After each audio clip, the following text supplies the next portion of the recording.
Bismillahirrahmanirrahim. Assalamualaikum warahmatullahi wabarakatuh. Berita Al-Hijrah 12 Jun. Bersama saya Wan Kamarudin Wan Ibrahim dan berikut tajuk utama malam ini. Ikrar kacang soya rupa-rupanya kokain.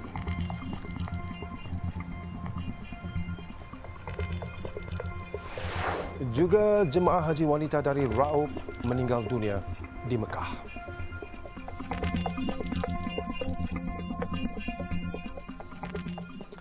Ikrar sebagai kacang soya, rupa-rupanya kokain. Itu modus operandi yang digunakan sindiket pengedaran dadah bagi mengaburi pihak berkuasa. Dan cubaan itu bagaimanapun gagal selepas Jabatan Kastam Diraja Malaysia JKDM menemukan 10 guni bahan terlarang itu yang disembunyikan dalam kontena berisi bungkusan kacang soya di Pelabuhan Kelang.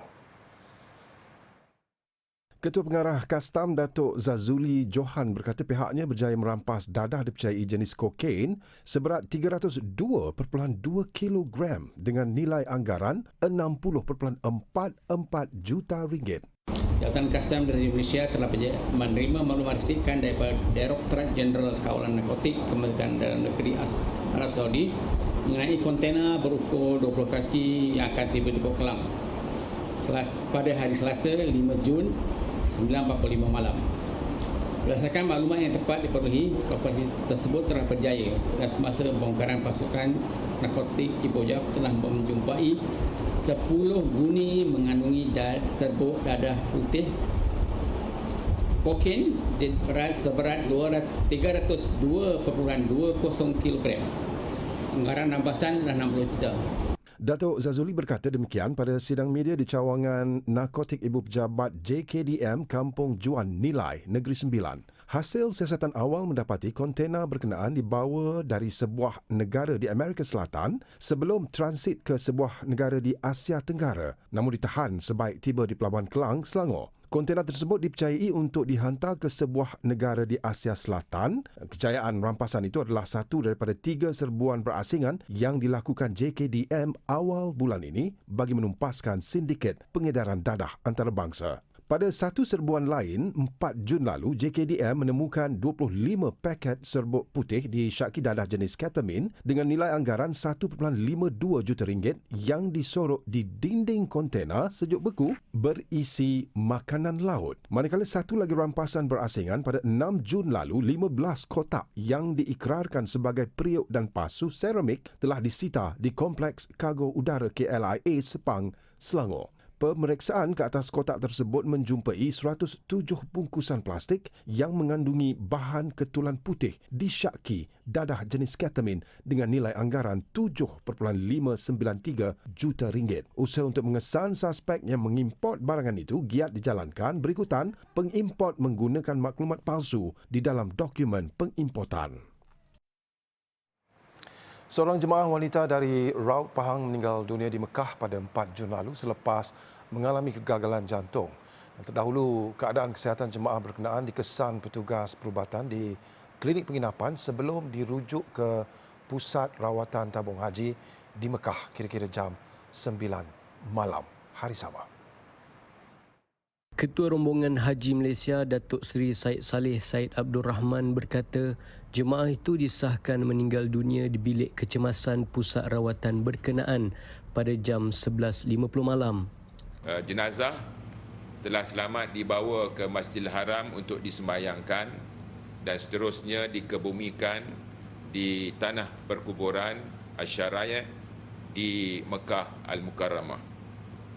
Tabung haji mengucapkan takziah kepada waris jemaah dan kami mendoakan agar segala amal ibadahnya diterima oleh Allah Subhanahu Wa Taala dan insya-Allah kita akan menguruskan badal haji untuk yang Allahyarhamah yang telah pun meninggal dunia. Allahyarhamah yang tidak didedahkan identitinya tiba dengan penerbangan KT-05 pada 22 Jun bersama suaminya dan berada 6 hari di Madinah sebelum bertolak ke Mekah. Datuk Seri Said Saleh turut memaklumkan seramai 37 jemaah sedang menerima rawatan di Pusat Rawatan Tabung Haji dan 10 lagi di Hospital Arab Saudi dengan kebanyakannya mengalami masalah pernafasan, jangkitan kuman, masalah jantung, gangguan emosi, sakit lutut, sakit otot serta sakit sendi. Sementara itu, Datuk Seri Said Saleh berkata seramai 22,800 atau hampir 72% daripada keseluruhan jemaah haji telah berada di Tanah Suci dengan menaiki 75 penerbangan. Manakala baki 23 lagi penerbangan belum berlepas. Jemaah juga dinasihatkan untuk menjaga kesihatan berikutan cuaca panas yang mencecah 32 darjah Celsius dan maksimum 45 darjah Celsius. Tabung Haji melakar sejarah baru apabila buat pertama kalinya mesin pengeluaran wang automatik ATM ditempatkan di penginapan jemaah di Mekah. Dan perkhidmatan yang dikecualikan fee sepanjang musim haji itu ternyata memudahkan jemaah untuk mengeluarkan wang tanpa perlu berjalan jauh. Laporannya bersama Sadiq Hakim Azman di Mekah. Terdahulu, perasmian mesin ATM pertama di penginapan jemaah haji disempurnakan Ketua Rombongan Haji Malaysia, Datuk Seri Said Saleh Said Abdul Rahman. ATM milik Al-Inma Bank itu diletakkan di Abraj Al-Janadriyah dengan kebenaran Bank Negara Arab Saudi bagi menambah baik perkhidmatan tabung haji kepada jemaah. Ini sebagai tanda bahawa tabung haji sentiasa mencari jalan untuk menambah baik perkhidmatan tabung haji kepada para jemaah haji setiap masa dan setiap tahun, dan ini merupakan satu lagi usaha yang menjadi satu lipatan sejarah kerana ianya merupakan kali pertama mesin ini disediakan di dalam bangunan penginapan jemaah haji Malaysia. Turut hadir pada perasmian itu Pegawai Perhubungan Kebajikan Pelanggan Al-Inma Bank Radwa Samir Khalil Malki. Tambah Datuk Seri Said Saleh, fee ATM sebanyak RM10 akan ditanggung oleh Bank Islam dan penggunaannya dapat menampung keperluan 8,000 jemaah. Jelas beliau, mesin ATM ini khas untuk kegunaan jemaah Haji Malaysia memandangkan mesin ATM berdekatan terletak 750 meter iaitu di Menara Safwah berhampiran Masjidil Haram. Mengulas lanjut, Datuk Seri Said Saleh berkata permohonan untuk menempatkan mesin ATM di sini telah dibuat sejak 2018 bagi memudahkan warga emas selain mengelakkan jemaah terdedah kepada cuaca panas. Laporan Sadiq Hakim Azman dan juru kamera Imran Nordin untuk Berita Al-Hijrah. Sementara itu, tabung haji dalam satu kenyataan memberi amaran bahawa terdapat pihak tidak bertanggungjawab yang menggunakan nama serta logo TH untuk menawarkan skim pelaburan di platform Telegram. Justru TH menyarankan para pendeposit dan orang ramai supaya sentiasa berhati-hati dan tidak mudah percaya dengan tawaran pelaburan yang menjanjikan pulangan wang tunai yang lumayan. Skamer tersebut turut menubuhkan grup chat tabung haji dan pelaburan di Telegram untuk melakukan kegiatan pelaburan dengan menjanjikan keuntungan yang tidak munasabah.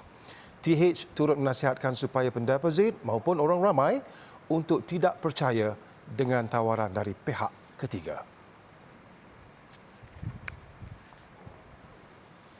Sekurang-kurangnya 40% subsidi yang disalurkan kerajaan kepada rakyat dinikmati oleh golongan kaya. Perdana Menteri Datuk Seri Anwar Ibrahim berkata perkara itu dibentangkan kepadanya oleh Jawatankuasa Penasihat kepada Kementerian Keuangan pada mesyuarat Majlis Tindakan Ekonomi Negara M10 hari ini. Datuk Seri Anwar yang juga Menteri Keuangan kekal dengan pendiriannya untuk mengurangkan subsidi buat golongan kaya sebagaimana yang dilaksanakan pada bantuan haji dan tarif elektrik. Ini juga selari dengan tindakan kita yang sebelumnya dalam soal tarif elektrik yang alhamdulillah disambut baik walaupun cuba dipermainkan oleh setengah pihak, kerana tarif elektrik itu naik hanya bagi syarikat-syarikat besar dan hanya bagi rumah-rumah kelompok yang kaya di peringkat teratas, tidak langsung membebankan rakyat. Berbeza dengan cadangan kerajaan terdahulu yang mahu menaikkan taraf kadar elektrik bagi semua rakyat. Beliau berkata demikian pada sidang media selepas mempengerusikan mesyuarat M10 yang turut dihadiri Menteri Ekonomi Rafizi Ramli. Sementara itu, kerajaan akan melancarkan naratif ekonomi madani pada Ogos ini yang bertindak sebagai panduan dan hala tuju kepada kementerian dan jabatan berkaitan. Naratif itu akan melaksanakan kerangka besar, umum dan disusuli dengan beberapa tiang nadi ekonomi yang akan dijelaskan secara berperingkat. Bagaimanapun, beberapa dasar segera yang terpaksa dilaksanakan akan diteruskan.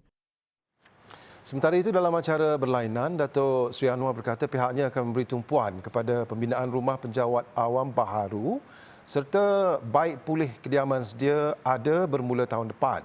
Dan masalah berkenaan akan menjadi fokus kerajaan selepas menyelesaikan isu tandas rosak serta kekurangan kemudahan asas di sekolah. Saya pergi ke Lok Kawi, rumah-rumah tentera, teruk no. Saya pergi ke penjara Sungai Buloh, kawan-kawan saya dulu jaga saya duduk rumah pun. Jadi, guru-guru. Jadi, sebab itu untuk tahun depan, kalau selesai masalah tandas di sekolah dan kemudahan asas di sekolah, saya akan tumpu rumah penjawat awam. Beliau berkata demikian ketika berucap di hadapan kira-kira 1,500 penjawat awam pada Majlis Amanat Khas Perdana Menteri kepada Penjawat Awam Negeri Selangor di Shah Alam hari ini. Turut hadir Ketua Setiausaha Negara Tan Sri Muhammad Zuki Ali, Ketua Pengarah Perkhidmatan Awam Datuk Dr. Zulkafli Muhammad dan Menteri Besar Selangor Datuk Seri Amiruddin Syari.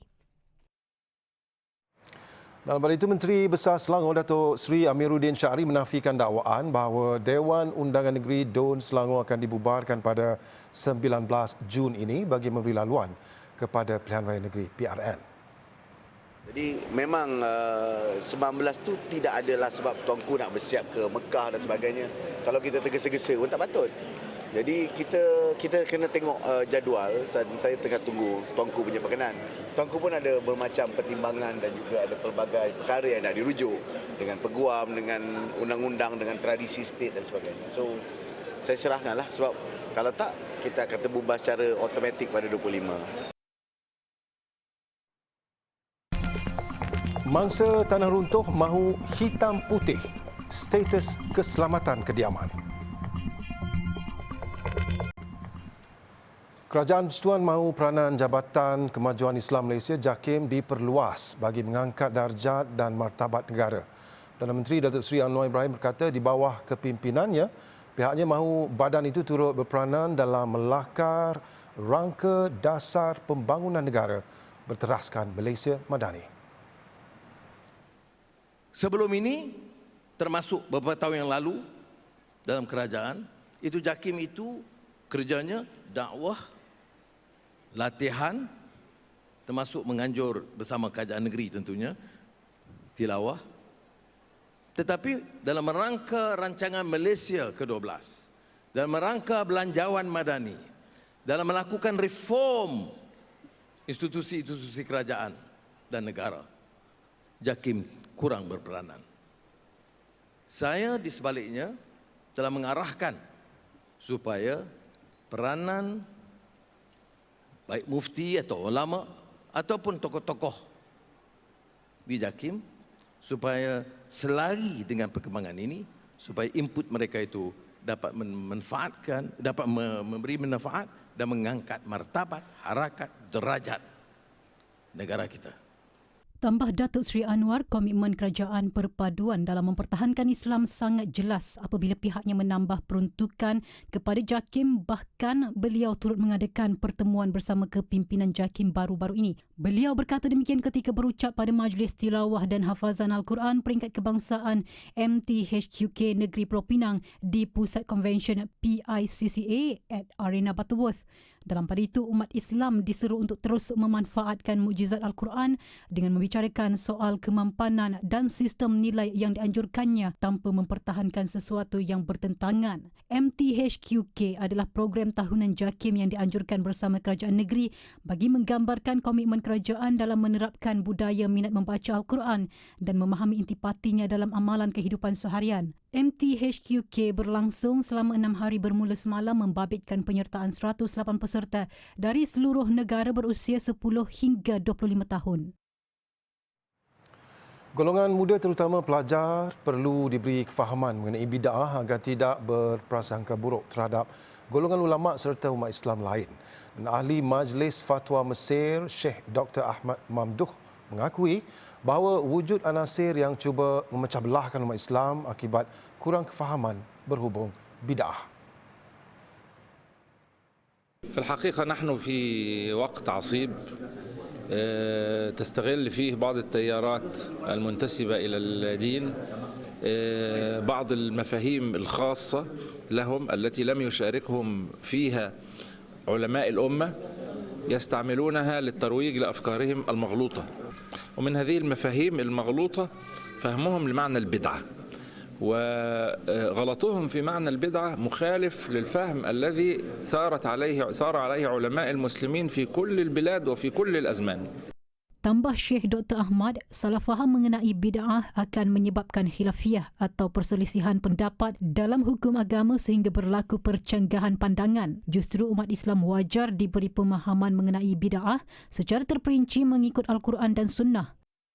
Melalui penerangan macam bid'ah tadi daripada Syekh, jadi boleh pelajar-pelajar boleh dapat terus pandangan dan juga hukum hakam berkenaan dengan bid'ah tadi terus daripada ahli Majlis Fatwa Mesir dan dia boleh compare lah pandangan-pandangan daripada lokal dan daripada sudut akademik yang dia dapat daripada kitab-kitab turat daripada masa ke semasa. Jadi pandangan tu dia lebih bersifat buana selepas ini. Terdahulu Syekh Dr. Ahmad Mamduh menyampaikan ceramah pada Majlis Ulama Ahli Sunnah wal Jamaah bersama ahli Majlis Fatwa Mesir di Masjid Raja Permaisuri Bainun, Universiti Sultan Azlan Shah, USAS, Kuala Kangsar. Tragedi tanah runtuh yang berlaku di lorong GD29 Taman Gambang Damai dekat Kuantan, Pahang pada 5 Januari 2021 menyebabkan hampir kesemua penduduk diarah berpindah atas faktor keselamatan. Namun selepas 2 tahun lebih berlalu, tiada kata putus berhubung jaminan keselamatan daripada mana-mana pihak, malah lebih mengecewakan apabila tiada sebarang kerja baik pulih cerun dan struktur rumah dibuat oleh pihak pemaju sehingga kini. Dalam kejadian 2 tahun lepas, lebih 20 unit rumah terjejas di mana 2 unit berkembar 2 tingkat musnah, 4 rosak teruk manakala 20 unit yang lain berisiko untuk didiami. Penduduk mendakwa tiada satu pun pihak yang tampil untuk memberi penjelasan kepada mereka, sedangkan bayaran pinjaman perumahan kepada pihak bank masih lagi ditanggung oleh pemilik. Result yang kami dapat hanya 6 biji rumah sahaja yang diganti. Dan diganti dengan keadaan yang mungkin dengan nilai value yang tidak sama dengan rumah asal. Itu 6 buah rumah. Tetapi hakikatnya satu lorong ini ada lebih kurang dalam 20 biji rumah. So kami mewakili daripada lorong-lorong ini. So bagaimana nasib yang berlaku dekat lorong yang sedia ada ini. Tuan-tuan rumah yang di lorong yang sedia ada ini. So adakah daripada segi keselamatan, ianya selamat untuk diduduki? Mengakui sudah letih menunggu, penduduk terjejas hanya mahukan hitam putih dari pihak berwajib berhubung tahap keselamatan di kawasan berkenaan, memandangkan ketika ini mereka terpaksa menyewa di kediaman lain. Sebab sekarang kami duduk menyewa, bayar rumah ni lagi kena bayar, rumah sewa lagi kena bayar, komitmen sangat tinggi sekarang. Jadi saya harap-harap sangat daripada pihak yang berwajib untuk menangani masalah kita orang. Penduduk juga berharap rumah ganti yang akan diberikan kelak setimpal dengan harga kediaman di lorong ini yang dibeli pada harga hampir RM300,000. Saya sebenarnya mengharapkan ganti ruginya setimpal lah sebenarnya. Sebab kalau ikut apa yang diganti tu lebih rendah daripada apa yang kami rugilah. So saya harap pihak yang berkenaan memberikan kami gantian yang setimpal dan sepatutnya lah. Pada 5 Januari 2021, 2 rumah dilaporkan runtuh dipercayai akibat pergerakan tanah kesan daripada hujan berterusan sekitar 3.40 minit pagi. Bagaimanapun, insiden itu tidak menyebabkan kemalangan jiwa kerana penghuninya telah keluar daripada rumah tersebut lebih awal. Tertekan pedal minyak ketika memasuki gear D. Punca sebuah kereta terbabas dan merempuh kedai serbaneka di stesen minyak Jalan Bukit Rambai, Melaka semalam. Dan insiden kira-kira jam 7 malam itu berlaku selepas pemandu yang juga seorang warga emas mengisi minyak bersama 2 cucunya berusia 12 dan 13 tahun. Ketua Polis Daerah Melaka Tengah, Asisten Komisioner Christopher Padit berkata, rempuhan itu telah menyebabkan 5 keping panel gelas pecah. Ketika kejadian, tiada pelanggan di dalam kedai dan warga emas terbabit cedera ringan di kaki, manakala 2 cucunya terselamat. Sejurus insiden, mangsa dibawa ke hospital oleh anaknya yang tiba di tempat kejadian selepas itu. Christopher berkata terdapat rakaman kamera litar tertutup CCTV namun tiada saksi bebas yang tampil membantu siasatan. Kes disiasat mengikut Seksyen 43-1 Akta Pengangkutan Jalan 1987. TV Al-Hijrah kini dalam usaha untuk menubuhkan Akademi Seni Media Islam bagi melahirkan lebih ramai bakat baru dalam kalangan pakar ilmuwan pelbagai bidang. Dan ia bagi mengangkat martabat kandungan penyiaran Islam dan sekaligus menyokong aspirasi Malaysia Madani. Pengurus Unit Pembangunan dan Perolehan Kandungan Nur Jannah Saleh berkata, sebagai permulaan, langkah itu digerakkan menerusi platform uji bakat TV Al-Hijrah yang diadakan di Fakulti Pengajian Islam Universiti Kebangsaan Malaysia. Okey, akademi itu nanti di mana pertamanya kita akan bergerak, seperti saya kata tadi, kita akan bergerak untuk mencari bakat-bakat baru, bukan hanya dalam bidang agamawan, juga yang bukan ahli agama. Keduanya akan melatih mereka untuk mereka menjadi seorang pendakwah, seorang yang mahir dan pakar dalam bidang masing-masing. Sementara itu, Timbalan Dekan Fakulti Pengajian Islam Profesor Madya Datuk Dr. Muhammad Izhar Arif Muhammad Kashim yang menyertai keluarga TV Al-Hijrah sejak di awal penubuhannya pada 2011 menyambut baik usaha tersebut bagi memastikan kerja dakwah dapat disampaikan dengan lebih santai dan berkesan. Okay, kami ingin mengucapkan terima kasih kepada Fakulti Pengajian Islam UKM di atas kerjasama yang sangat baik dalam merealisasikan uji bakat hari ini bagi sebagai langkah kepada Akademi Seni Media Islam. Dan misi kami adalah satu, bagi melahirkan lebih ramai bakat-bakat yang berkualiti dalam berbagai bidang untuk membangunkan media dakwah. Tidak hanya menumpukan kepada penulisan akademik atau jurnal, ilmu juga boleh disebarkan dengan turun padang serta menyantuni masyarakat. Kita akan ada step yang seterusnya yang mana mungkin kita akan buat MOU dengan TV Al-Hijrah untuk kita pastikan hubungan antara dua hala antara UKM dan TV Al-Hijrah ini akan berterusan, dan untuk meyakinkan kepada masyarakat di luar sana bahawa TV Al-Hijrah bukan hanya sebuah TV yang bercakap tanpa ada kepakaran. Terdahulu, uji bakat yang dianjurkan TV Al-Hijrah itu menerima sambutan menggalakkan. Ia disertai kira-kira 200 peserta terdiri daripada penyelidik dalam bidang pengajian Islam, pakar bedah, perubatan dan bidang nuklear. Program pencarian itu akan diperluas ke beberapa universiti lain termasuk Universiti Putra Malaysia UPM yang dijadual Oktober nanti. Rombongan perkahwinan bertukar tragedi.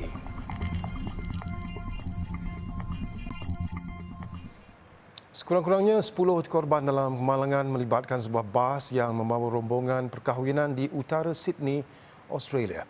Pemandu bas berusia 58 tahun ditahan pihak berkuasa. Kemalangan berlaku di kawasan pelancongan popular Hunter Valley.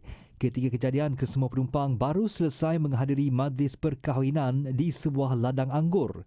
Menurut pihak polis, bas malang itu terbalik, namun tiada kenderaan lain didapati terlibat.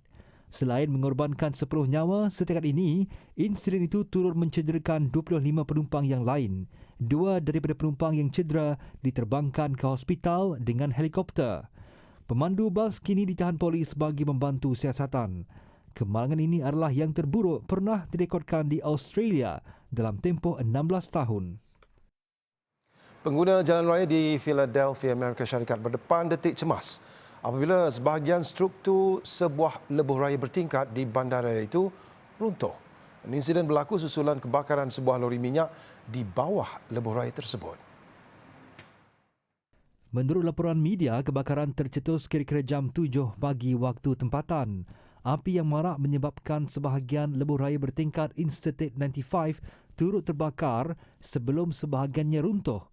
Visual dari udara menunjukkan pasukan bomba bertungkus lumus memadamkan kebakaran. Susulan insiden itu, kesemua lorong dua hala antara Woodhaven dan Aramingo ditutup. Orang ramai juga dinasihati agar menjauhi lokasi kebakaran. Bagaimanapun, tiada kemalangan jiwa maupun kecederaan dilaporkan setakat ini. Pihak berkuasa Filipina mengeluarkan amaran risiko kesihatan berikutan abu dan gas toksik yang dimuntahkan dari gunung berapi Mayon dan lebih 12,000 penduduk di sekitar gunung berapi itu turut dievakuasi. Pakar seismologi memaklumkan terdapat sekurang-kurangnya satu gempa volkanik direkodkan dalam masa 24 jam. Debu dan batuan volkanik turut menghujani kawasan itu sehingga 2 km. Manakala pelepasan sulfur dioksida meningkat 3 kali ganda pada 10 Jun. Setiausaha Kesihatan Teodoro Herbosa berkata kemungkinan letusan besar boleh berlaku dalam beberapa hari atau minggu lagi. 9 Jun lalu pihak berkuasa menaikkan tahap bencana alam daripada tahap 2 kepada tahap 3. Gunung berapi Mayon yang terletak kira-kira 330 km tenggara Manila merupakan salah satu daripada 24 gunung berapi paling aktif di Filipina. Pertempuran kembali tercetus di Khartoum pada Ahad dan ia selepas genjatan senjata 24 jam antara tentera kerajaan dan paramiliteri RSF tamat. Pertempuran terbaru menyaksikan seorang wanita terbunuh selepas kediamannya menjadi mangsa berdelan. Serangan mengakibatkan tembok rumahnya runtuh manakala dinding kediamannya pula dipenuhi kesan tembakan. Tidak dapat dipastikan mengapa kediamannya menjadi sasaran serangan. Ahli keluarga mangsa yang ditemu bual AFP mengecam keras serangan yang mengorbankan orang awam itu dan menggesa semua pihak termasuk Pertubuhan Bangsa-Bangsa Bersatu PBB campur tangan dalam meredakan ketegangan sekaligus menghentikan perang yang lebih 2 bulan menghantui rakyat Sudan. Sekian untuk malam ini. Banyak lagi kandungan berita Al-Hijrah menerusi platform media sosial seperti Facebook, Twitter, YouTube, Instagram dan TikTok. Dan jangan lupa alhijrahnews.com untuk laporan berita dalam dan luar negara serta artikel eksklusif. Saya Wan Kamarudin Ibrahim, satukan ummah dengan ilmu bagi memperkasa Malaysia Madani. Assalamualaikum warahmatullahi wabarakatuh. Jaga diri, selamat malam.